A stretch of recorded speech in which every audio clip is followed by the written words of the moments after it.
el famoso bosón de Higgs y la partícula de Dios, ¿no? Que tiene una larga historia que se produjo en el CERN. Por esa razón hemos pedido a Orlando que nos explique en los términos más pedagógicos que entendamos todos, hasta por cultura general debemos saber de qué se trata, y él va a tratar de que nosotros comprendamos. El título exacto es Desde el inicio de la teoría cuántica hasta el bosón de Higgs. Entonces, con ustedes, Orlando Pereira. Muchas gracias. Bueno, agradezco a profesor Montoya por la gentil invitación, ¿no?, de esta reunión. Y esta exposición es algo que ya expuse la semana antepasada en el 23º Simposio Peruano de Física que tuvo lugar en el Cusco. Y bueno, en realidad la exposición es un poquito larga, no tanto, voy a tratar de sintetizarlo. Y como estaba dirigido a, se supone, gente de que trabajan en la física, entonces mi exposición era un poquito técnica. Si bien es de difusión, pero estaba dirigido a físicos, ¿no? Y quiero precisar de que no soy el único que trabaja en estos temas aquí a nivel de Perú. Hay varios personajes. En la Católica está el profesor Alberto Gago, por ejemplo, ¿no? En la UNI está el profesor Javier Solano, que viene más tarde a exponer el tema en el que él trabaja. Y también tenemos otras personas que también están apoyando en este tipo de investigación. El tema empieza desde el inicio de la teoría cuántica hasta el bosón de Higgs. Repito, se trató de que sea un tema didáctico. ¿Más fuerte? Ok. Bueno, vamos a mostrar ahí más o menos la presentación. Tenemos varios puntos.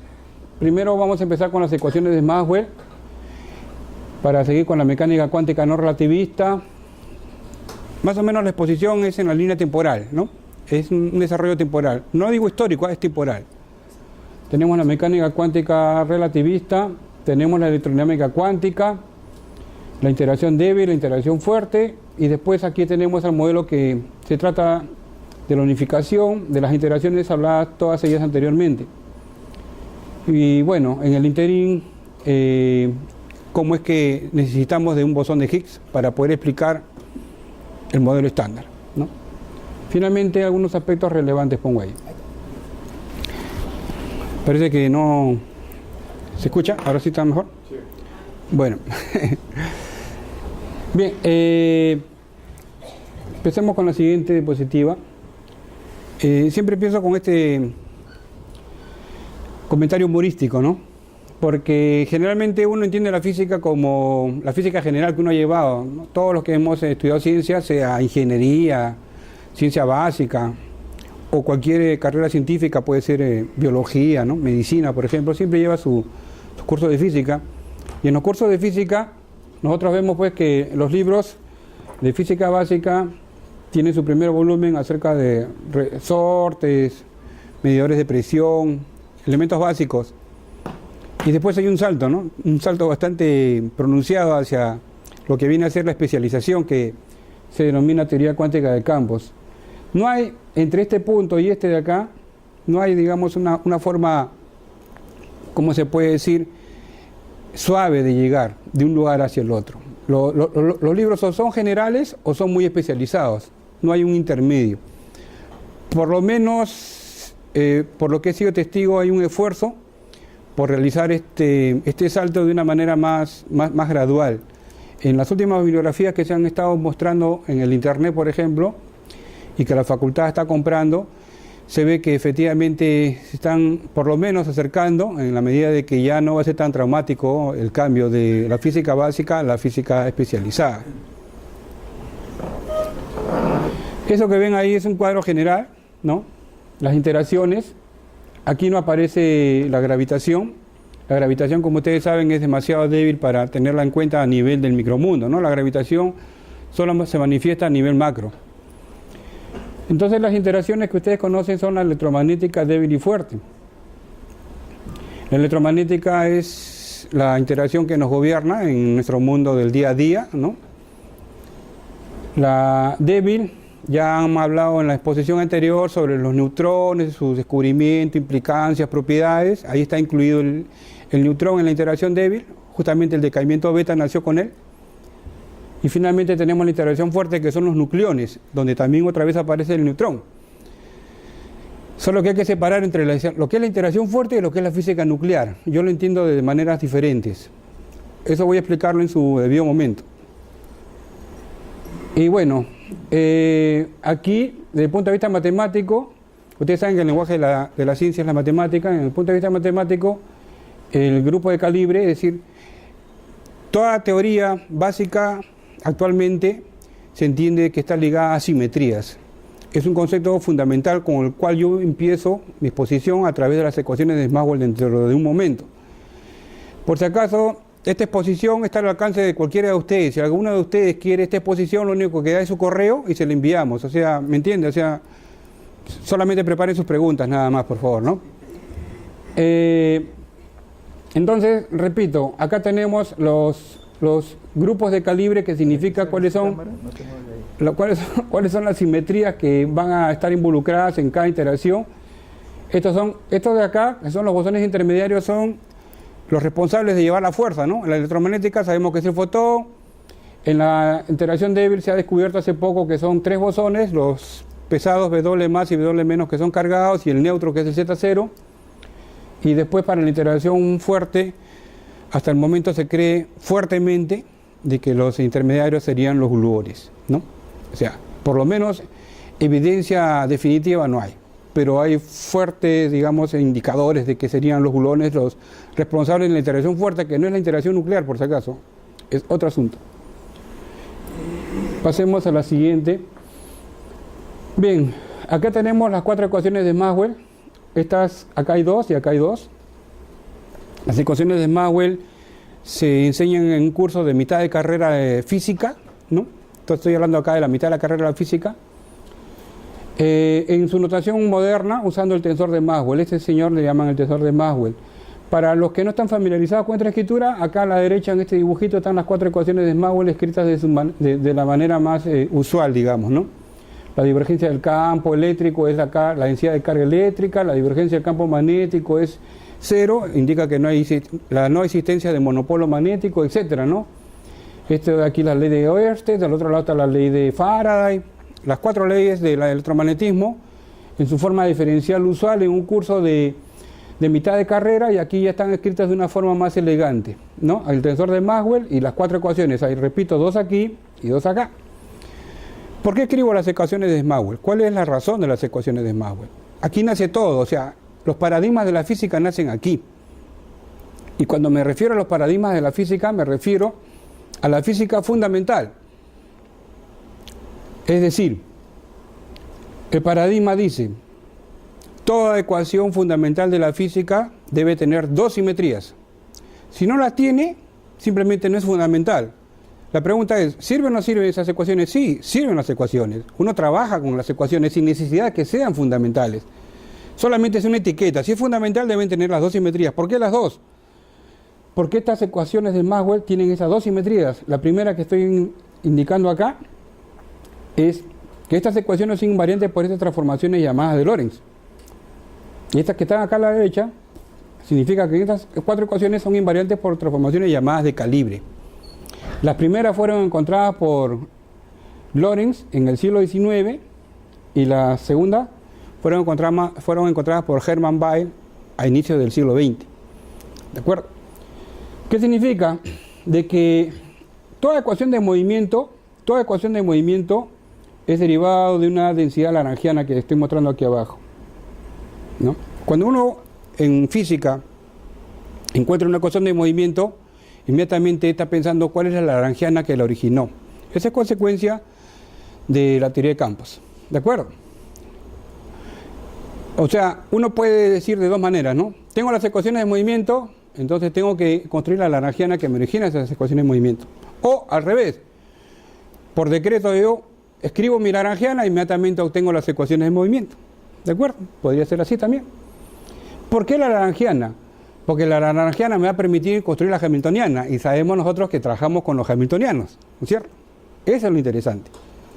Entonces, una digamos, novedad, que primero Lorentz encontró que las 4 ecuaciones de Maxwell eran invariantes por este tipo de transformaciones.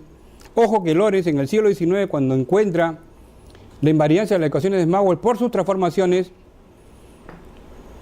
¿por qué fue que se dio a la tarea de encontrar qué tipo de transformaciones dejaban invariantes esas ecuaciones? Y la razón es bien simple, ¿no? Antes del siglo XIX se creía fuertemente que las ecuaciones de la física eran invariantes por las transformaciones de Galileo. En las transformaciones de Galileo el tiempo es un parámetro absoluto, es decir, el tiempo es el mismo en cualquier lugar y en cualquier instante, ¿no? Y las ecuaciones de la física así lo mostraban. Las ecuaciones de la física antes del siglo XIX mostraban de que las ecuaciones de la física deben ser invariantes por las transformaciones de tipo Galileo. Y cuando las ecuaciones de Maxwell se escriben, sean de la forma antigua o sean de la forma moderna, se ve que no son invariantes por transformaciones de tipo Galileo, donde el tiempo es absoluto. Una curiosidad, ¿no? Es una curiosidad. Inmediatamente se llevan a, digamos, a la tarea de encontrar, bueno, cuáles son las transformaciones que dejan invariantes esas ecuaciones. Y la historia dice de que fue Lorentz el que primero encontró que estas transformaciones lineales dejan invariante a estas 4 ecuaciones. Pero la curiosidad era que esas transformaciones, en ese tipo de transformaciones, el tiempo ya no es un parámetro absoluto, sino que se transforma como una coordenada más. Y eso simplemente quedó como una curiosidad. O sea, Lorentz es vamos a decir, un físico teórico que descubrió esas transformaciones, pero que no le encontró ningún significado. ¿Cómo era posible de que el tiempo se transformara como una coordenada más? Lo dejó ahí. Más adelante viene Alberto Einstein, y él es el que le da la interpretación correcta a las transformaciones de Lorentz, ¿no? Entonces él habla de la dilatación del tiempo, de la contracción de la longitud, de la paradoja de los mellizos, etcétera, etcétera, etcétera, todo lo que corresponde a la cinemática relativista. ¿De acuerdo? Ese es un anecdotario, digamos, de lo que ocurrió con las transformaciones de Lorentz. Pero ya Hermann Weyl en principio del siglo XX también descubre otro tipo de transformación a este par de ecuaciones. ¿Qué significa que las ecuaciones sean invariantes? Significa que si yo hago una transformación, las nuevas ecuaciones tienen la misma estructura, solo que escritas en la transformación. Eso significa que sean invariantes. No voy a protestar porque la anterior exposición tuvo más tiempo, pero bueno. Casi ni he empezado. Señores, voy a terminar entonces. Lo que tenemos ahí es el inicio del paradigma. Voy a exigir a todas las ecuaciones que vengan más adelante que sean invariantes por esas 2 transformaciones. Se descubre la ecuación de Schrödinger. La ecuación de Schrödinger es responsable por toda la química. Por ejemplo, entre otros, ¿no? Y acá está la ecuación de Schrödinger. Esto de acá son la interpretación de que la función de estado es una amplitud de probabilidad, ya no es determinista, dicen, ok. Pero esta ecuación ni es relativista ni es invariante local de Gauge. ¿De acuerdo? Ojo que ya el paradigma estaba planteado. Se supone que las ecuaciones de Maxwell son unas ecuaciones, una de las más fuertes de la física, por así decir. Entonces todas las ecuaciones que vienen detrás de ella tienen que ajustarse a ese paradigma.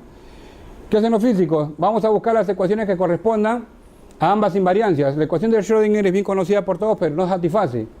Primer intento, voy a escribir la ecuación relativista del electrón libre. Eso lo hace Dirac. Ahí tenemos la ecuación de Dirac. Es una ecuación relativista que tiene la covariancia, es decir, es invariante por la transformación de Lorentz, pero no es invariante de Gauge. Siguen los esfuerzos. Ahí tenemos la electrodinámica cuántica, acá está. Este de acá es la lagrangiana de la electrodinámica cuántica. Esa ya reúne las 2 invariancias. Ya hasta ahí todo está tranquilo, ¿no es cierto? Ya ahora sí, ya tengo una ecuación que tiene las 12 invariancias, pero ojo, un detalle importante, cuando tengo una ecuación que tiene las invariancias, debo de alguna manera poder deducir todo lo anterior, ¿sí o no? O sea, de ahí debe estar metida la ecuación de Schrödinger, por ejemplo, ¿no? ¿Sí o no? Claro. Y no solamente está metida la ecuación de Schrödinger, sino están metidas todas sus correcciones. Porque recuerden que cuando uno trabaja con la ecuación de Schrödinger, uno tiene que incluir ahí correcciones del tipo relativista, spin órbita, corrimiento Lang, etcétera. ¿De acuerdo? Todo está ahí, ¿no? Eso le interesa, es consecuencia de la simetría. O sea, Las simetrías explican todo. Al momento es uno de los paradigmas más fuertes, porque las simetrías logran explicar todo. ¿De acuerdo? Todo dentro de su ámbito, obviamente, ¿no? Acá tenemos un diagrama típico de Feynman, y aquí tenemos el proceso de los cálculos infinitos, que son los lazos divergentes. Esos son ya, se puede decir, consecuencias del modelo. Pero, ¿qué sucede? Aquí volvemos al asunto del neutrón que se había expuesto anteriormente, ¿no? ¿Qué pasa con el neutrón? El neutrón introduce una nueva interacción, porque todo lo que yo he hablado anteriormente es electricidad, nada más, ¿no? La electrodinámica cuántica es electricidad, es decir, es el campo electromagnético cuantificado. Pero aparece una nueva interacción que escapa a la electricidad, ¿no? Aquí tenemos el decaimiento del neutrón, el típico decaimiento. Inmediatamente se escribe su teoría, y por teoría estamos viendo que se escribe la lagrangiana.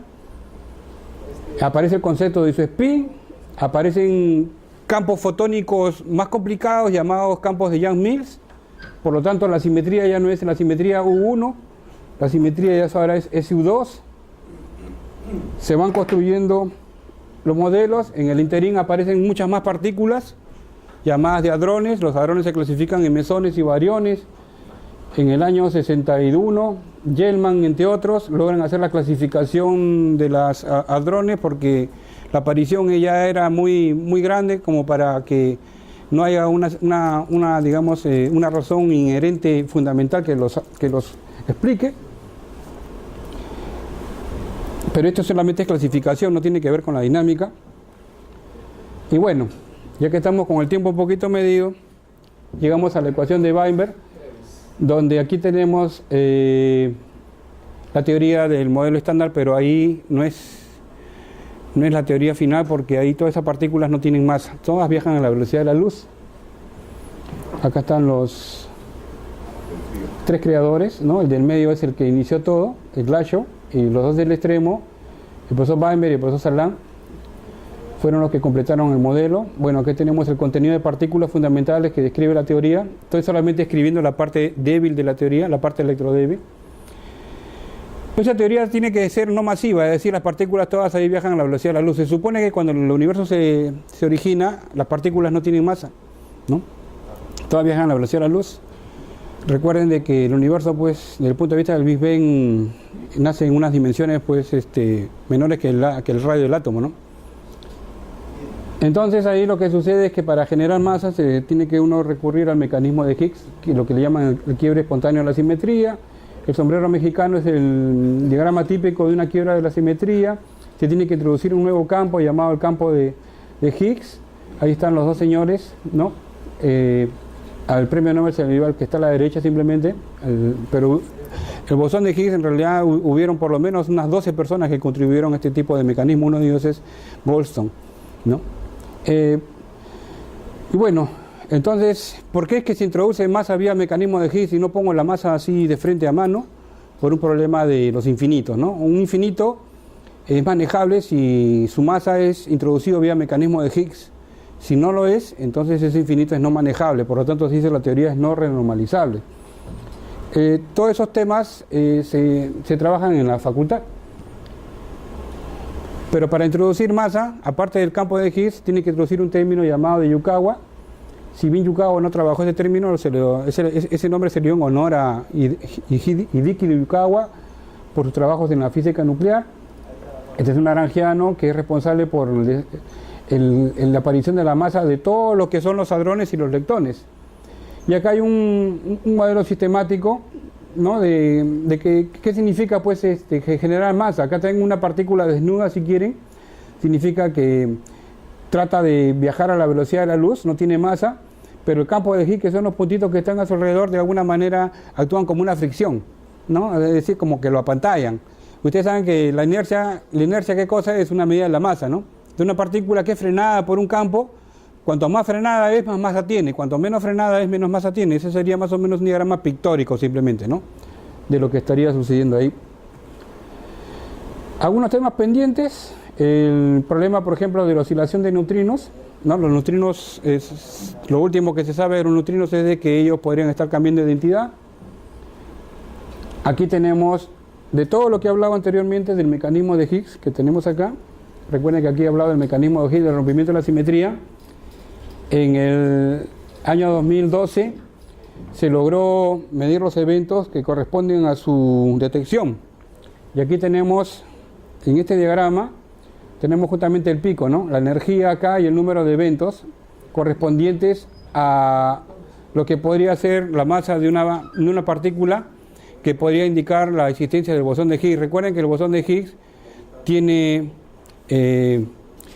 spin cero, es una partícula que no tiene momento angular intrínseco, y lo único que estaba faltando calcular era, aparte de la masa, está pendiente calcular qué paridad tiene, ¿no? Qué paridad intrínseca tiene. Según los modelos, la paridad intrínseca del spin ya está conocida, pero habría que modificarlo con otros experimentos. Para eso se están construyendo un nuevo acelerador, por lo menos en 20 años debe estar ya en funcionamiento.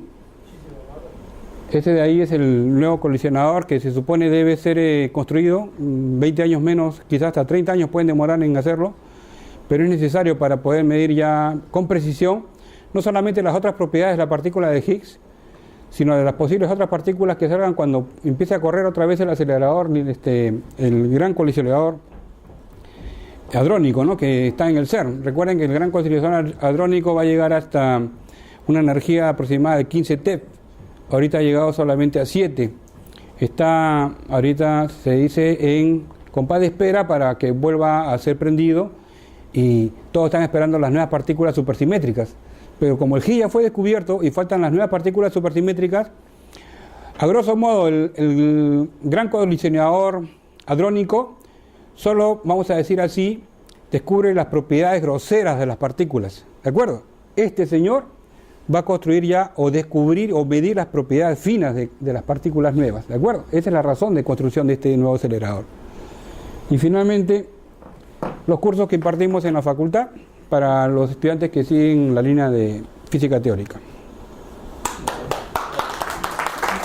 Batí mi récord.